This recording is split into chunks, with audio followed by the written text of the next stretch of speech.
আসসালামু আলাইকুম। আমি বর্তমানে আছি টুকের বাজার পয়েন্টে, ঠিক আছে। তো টুকের বাজারের কিছু সিগনিফিকেন্ট সমস্যা যেগুলো আসলে কথা বলার জন্য আসছি। আসলে দেখেন, প্রত্যেক মানুষের জীবনে এত এত সমস্যা যে নিজের সমস্যা সমাধান করতেই তারা খুব ব্যস্ত, অন্য কোনো সমস্যা দেখার কারো সময় নাই।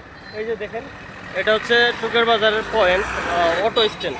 এখানে যে দেখেন শত শত অটো স্ট্যান্ড করা, আর সাথে আবার বাজার। সো মানুষ বাজার এবং অটো এবং বড় বড় গাড়ি এই যে দেখেন আসা যাওয়া করে। But most of the time এখানে জাম লেগে থাকে এবং প্রায় ঘটে এখানে দুর্ঘটনা।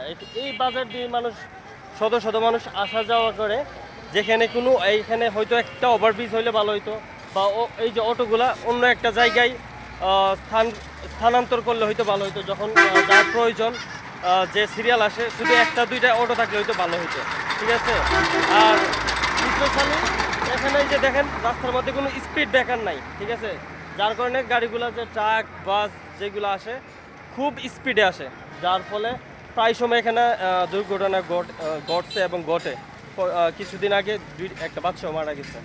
তো এই সমস্যা আসলে এই অনেক দিন যাবত ধরে এই সমস্যা, এবং এটার কেউ উদ্যোগ বা কেউ নিয়ে কথাও বলে না। তো আসলে জানি না কোন পরিকল্পনায় এই সমস্যার সমাধান করা যাবে। তো বাইরের দেশে এই যে এত রাস্তাটা কিন্তু মার্শাল্লাহ অনেক বড়, তো বাইরের দেশে এরকম একটা সমস্যা তারা খুবই সুন্দরভাবে সমাধান করে। তো যারা বাংলাদেশের মানুষ, স্পেশালি টুকের বাজারের, আপনারা প্লিজ সাজেস্ট করবেন, একটু বলবেন যে কিভাবে এটা সমাধান করা যায়, ঠিক আছে। হয়তো আমি এটা সমাধান করতে পারবো না, বাট আমি হয়তো আপনাদের যদি লেখা দেন, সুন্দর করে একটা স্ক্রিপ্ট লেখেন, আমি এটা সুন্দর করে এখানে বিলবোর্ড, প্লে ব্যাকার বা লিফলেট আমি এখানে টাঙ্গিয়ে দেব, ঠিক আছে।